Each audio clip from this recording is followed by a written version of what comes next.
This smell is horrendous.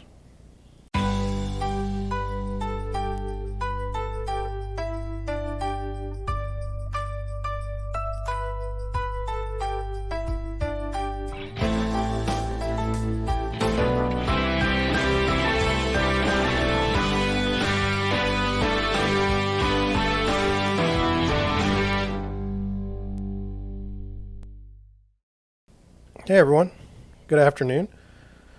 Story today about smells and what to do about it, if there's anything that can be done about it. I wanted to do a quick subscriber update. I'm up to 12 subscribers. Now, I know the first 5 were my family, so we're up to 12. Would love to be up at 20, maybe by the end of the week. Hopefully with your help we can do that. Our show is designed to be around you and the community, and that is the neighbors, HOAs, bad real estate agenting, all those sorts of things. So if you do have a story, you can certainly email me at media@deerwoodrealtystl.com or leave us a voicemail at 314-274-3964. If it's a good story, I might play it on the air, and we'll go from there. So the context today is basically we have all these laws, and they're all in the books, and we have all these rules, and then at the same time, something always seems to stick to slip through the cracks, and I don't know if it's because we're just such complex beings, or what it is. But these stories aren't ever going to end. The idea that, we should be able to live in harmony with our neighbors, but let's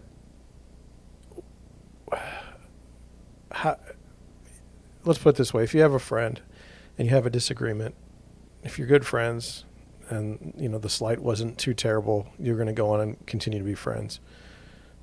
With a neighbor, it's gotten to the point where you almost can't talk to your neighbor without, concern for retaliation or just outright craziness. And so there's no chance to kind of right or wrong, it seems. So anyway, I just want to get into the story real quick here. It says that headline is rotting food odor from house raising concerns from neighbors. So this is in Albuquerque, New Mexico. And basically there's a house, and the house next door to it has rotting food that just continues to grow and grow. And there's not a whole lot being done.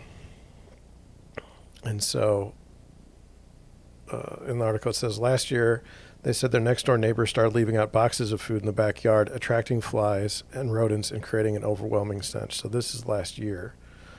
And this family says they want to leave their swamp cooler on, but they can't leave it on for long because the smell from the neighbor's house will then seep into their house. And so you have this situation where this person is just bringing in tons of food, and it's not being taken care of properly. So what I thought was interesting, it says the city's code enforcement has visited the house and said they were not able to, what they were able to see did not violate code because any items that were in question were underneath the carport from a technical standpoint under the code that doesn't constitute outdoor storage. And then it goes on to say, a carport is essentially a building as it's defined, and because of that, there was not indicated that there was an observable code violation. So that's the article. I'll leave a link to it in the description below, and you can read it for yourself and decide what you think about it. I have some ideas. I have some thoughts. I have some questions. So first off, what in the world? What's the right thing who's in the wrong and who's in the right here today? under what circumstances is it okay to leave a bunch of food rotting under your carport?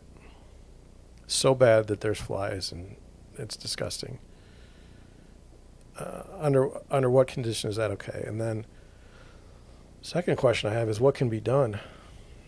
They've already decided it's not a code violation. I'm sure the neighbors ask, like, hey, can you knock this off? And then now they've gone to the press to try and motivate change that way. The court of public opinion. This seems like a slam dunk, doesn't it? It seems like you, as a good neighbor, wouldn't leave a bunch of food outside that's rotting and nasty. So then we get on to this idea of not technically violating code. So I think everyone thinks that code is put there, building codes are put there, enforcement codes are put there to make everyone else's life easier. Well, what happens when it doesn't? Should you adjust the code? So should we write a new amendment to the code that says you can't leave rotting food outside in your carport that stinks out the neighbors?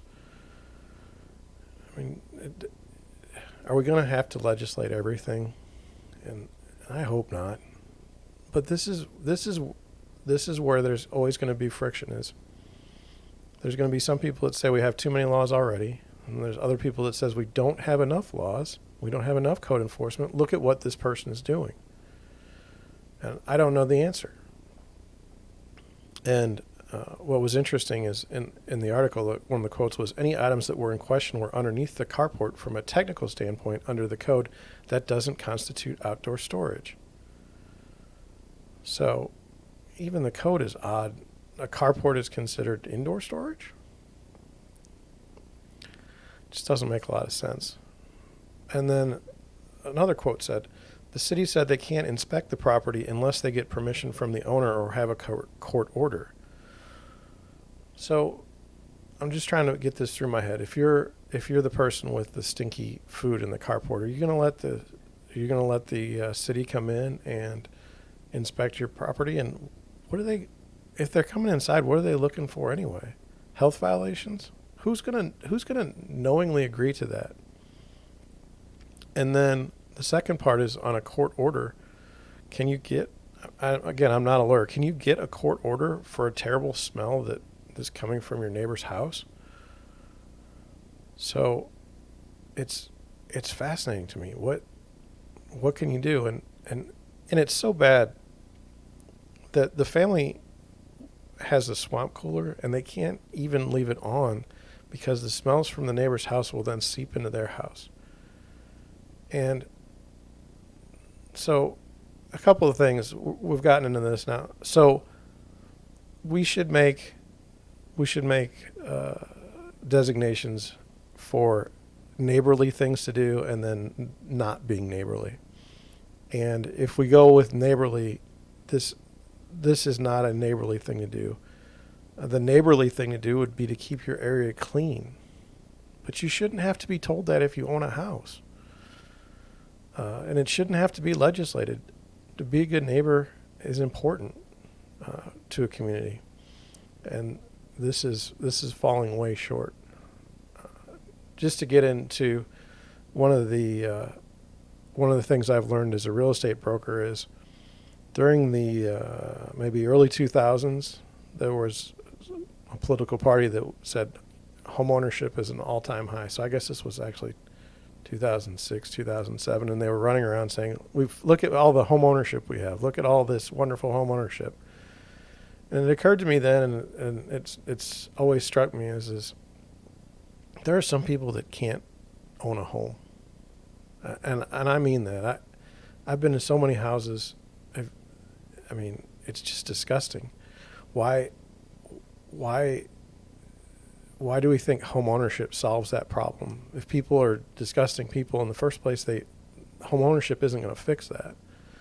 So I've always been a little bit worried about the idea that, because we have high rates of home ownership, things are better. Some of these people, it's not going to be better.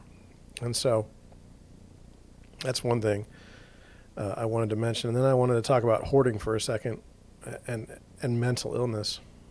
Many of the things we're running into or we're seeing is as a result of a not diagnosed mental illness. So are these people hoarders? And we've come to accept, hoarding is an illness. And so under that, is there a way to, work with these people and get this solved?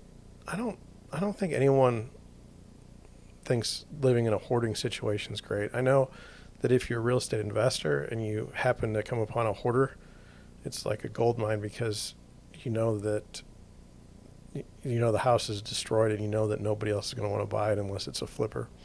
So in that case, you're doing great. But there's a real sad part of there's a real sad part to this. The people that are the hoarders they're having issues, and we should try to help as a community. And so that's just what I wanted to go over today. It's not a long article, but there's a theme here. It's somebody's clearly having issues, and the response was to call the press and see if we could get that shining a light on the situation, if that could solve it. And the court of public opinion is powerful, and I'm sure that these other neighbors are just trying their best to live in a situation that's just not good. So what do you think? What should be done? And what would work for everybody? We've got somebody that's got terrible food hygiene. And then we've got some neighbors that are clearly being affected by another neighbor. I mean, can you imagine coming home from work and having to deal with this every day? Can't open your windows. And it's just not right. I mean, just fundamentally not right. So that's what I have today. Think about it. Give me a call. Leave me a voicemail. Send me an email. Tell me about your neighbors that are stinky. And tell me what the situation is and how you solved it. That's all I have. I'll catch you on the next one.